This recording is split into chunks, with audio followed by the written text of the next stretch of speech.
Quand on devient vegan, faut-il réduire tous nos produits qui viennent des animaux et faut-il les jeter, les donner ou les vendre? C'est la question à laquelle on va répondre dans cette vidéo. Alors le problème quand on devient vegan, c'est qu'on a envie de tout changer, on a envie de renouveau et si on est devenu vegan, c'est bien sûr parce qu'on avait des idéaux très grands. On avait envie de changement, on s'est rendu compte surtout de ce qu'était l'exploitation animale, on s'est rendu compte du mensonge qu'était toute l'exploitation autour des animaux, autour de l'élevage, autour du cuir, autour de tout, du lait, etc. Et donc, on est en pleine remise en question. Et donc, le gros problème, ça serait de jumper, donc de sauter beaucoup trop vite dans un état suivant, dans quelque chose d'autre, dans autre chose qui forcément va changer beaucoup trop de choses dans notre vie du jour au lendemain, va peut-être nous mettre en porte-à-faux avec nos amis, avec notre famille ou avec notre situation du moment. Donc dans un premier temps, moi ce que je vous conseillerais, c'est si vous avez des articles, par exemple, moi j'ai une ceinture juste ici que je vous montre. Cette ceinture, elle est en croûte de cuir. Je l'ai achetée il y a maintenant 6 ans. Donc j'étais déjà végétarien, mais malheureusement il me fallait absolument une ceinture parce que mon pantalon à l'époque était trop grand et je venais de le perdre. Je venais de casser ma ceinture, j'étais en vacances, il y avait juste un petit marché local juste à côté. La ceinture était à 5 €, donc j'imagine que c'est du cuir de très mauvaise qualité ou d'un animal qui vient de très loin. Mais je l'ai quand même acheté à l'époque. Ça fait 6 ans. J'utilise toujours la même ceinture depuis 6 ans et je ne suis pas prêt d'en changer parce qu'en fait elle est toujours d'excellente qualité.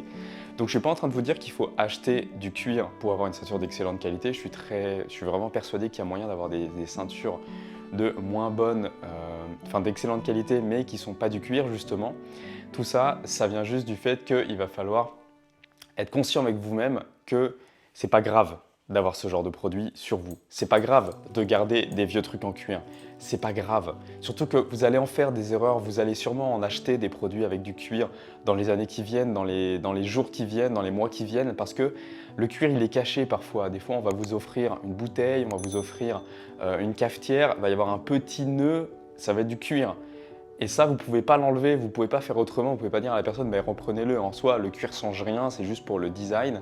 Mais vous vous retrouvez avec cet objet avec du cuir dessus. Et donc à ce moment-là, vous n'avez rien d'autre à faire que d'accepter la situation, d'accepter que vous auriez pu faire mieux, que voilà, c'était pas forcément parfait, mais que la prochaine fois, vous ferez mieux.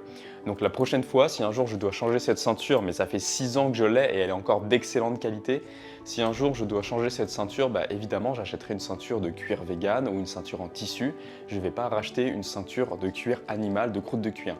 En tout cas pour l'instant, moi je ne vais pas la jeter. Ça ne me dérange pas de porter du cuir sur moi. J'ai même acheté des chaussures en seconde main qui contenaient du cuir parce que c'était plus pratique pour moi et la marque n'avait pas encore proposé d'alternative avec du cuir végétal, ce qui est fait maintenant.